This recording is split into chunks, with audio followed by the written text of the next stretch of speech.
Anton Brászkoly, Vladislav Olejnikov, Ivan Petrov, Oroszország. On lane 1, Italy. On lane 2, Australia. On lane 3, Great Britain. On lane 4, Spain. On lane 5, Hungary. On lane 6, Russia. On lane 7, Belarus.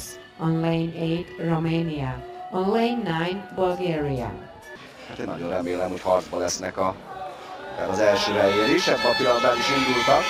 Tehát az 5-ös pályán a mieink, a 4-esen a spanyolok, akik a legjobb időt kajakozták az előfutamban, 2.56-tal, a mieink 2.58-al nyerték meg a maguk előfutamát. Előre az oroszok az első helyen, pillanatilag a 6-os hajóban Brászkoly, Pobircsenko, Olejnikov, Petrov. Idén ez a 4-es volt az Európa bajnok Franciaországban. 6-os, 4-es pálya, tehát orosz-spanyol az első két helyen, a mieink pedig pillanatnyilag a 4.-5. pozícióban. Tehát a táv 1000 méter. Igen, hát itt azért egy hosszú, közel 3 percet kell végevezni. Én azt látom, hogy egy jó iramot fölvettek, és ott vannak az első 3-4 között. Én azt gondolom, hogy még bármi lehet. Orosz vezetés, fönt az 1-esen az olaszok vannak, a 2-esen az ausztrálok, akik szintén úgy tűnik, hogy harcban lesznek majd a dobogós pozíciókért. A britek a 3-ason, ők azért leszakadtak, a spanyolok pedig még mindig a másodikok. Igen, az orosz hajó nagyon erős iramot diktál. Egyébként ez volt tegnap a párosban is, hogy a németek mentek el nagyon. Most jól látom, egy kicsit elindultunk, hogy fölzárkózzunk hozzájuk. Most már a 4. helyen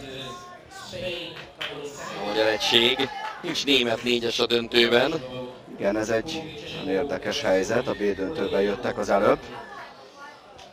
Méltánál ez a helyzet, orosz, spanyol, ausztrál. Tavaly VB bronzérmesek voltak az oroszok, de nem ugyanebben az összeállításban, viszont az EB-t az a 4 fiatal ember nyerte meg néhány héttel ezelőtt Franciaországban. Marad az első 3, orosz, spanyol, ausztrál. Ott a háttérben azért betűnik a mieink hajója is. Hátra van még 250 méter a távból. Óriási küzdelem várható majd a befutóban, mert egyelőre nem lenne könnyű megtippelni, hogy mi lesz a vége. De esetre a spanyolok most már utolérték az oroszokat. 750 méternél még volt 1/10 előnye az orosz hajónak. Fantasztikus csata, a mieink a 4. helyen jönnek.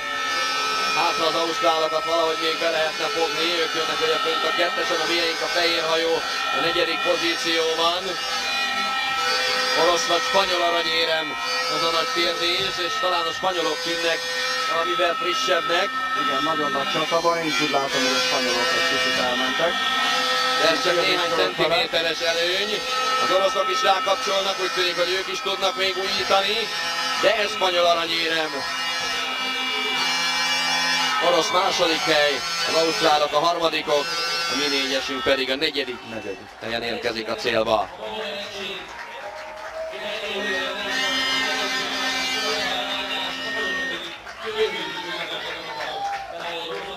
Nagyon szoros verseny volt az elején, ez Ifi 4-esben elég ritka.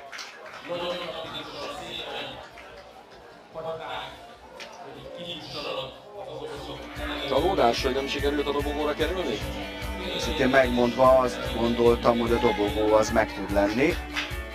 Nagyon-nagyon elindult a orosz és a spanyol hajó az elején, mi ott talán egy picit túlságosan elengedtük őket, és egyszerűen ebben az iramban már nem lehet ennyit fölhozni a második 500 méteren. Elindultak a mieink, de sajnos ez most nem sikerült. Hát nagyon erős ez a mezőny.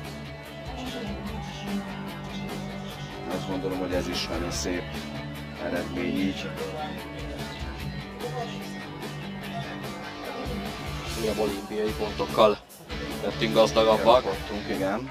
A spanyolok tényleg nagyon jó formában érezték ezt most végig. Tavaly másodikok voltak a világbajnokságon, igaz a 4-es fele kicserélődött az elmúlt esztendőhöz képest. De hát nem véletlen, hogy övék volt a legjobb idő az előfutamban. Most pedig kapcsolunk Barsi Gergőhöz. Köszönjük szépen, Pál Zoltánnal néztük itt ezt a versenyt Dudás Miklós edzőjével. Milyen volt az a 4-es verseny?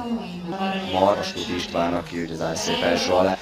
Nagyon nagy népszerű bajnok, másrészt pedig az a munka, amit a eddig években végzett az ICF-ben, azt mindenkinek egyébként Szántó Csabával közösen, aki szintén az ICF egyik munkatársa, hogy ez a fejlesztési program, aminek eredményeként egyre nő a taglétszám, és Istvánnak és Csabának nagyon nagy szerepe van ebben a fejlesztési programban, és ezt nagyon sokan értékelik. A spanyolok nyerték az aranyérmet, Pelayo Rosa, Pedro Vázquez, Cristian Silva és Ramón Lecumberri. A tavaly megnyert VB-ezüst után. A dobogó tetején tényleg nagyon jól leveztek, szép egységet mutattak végig.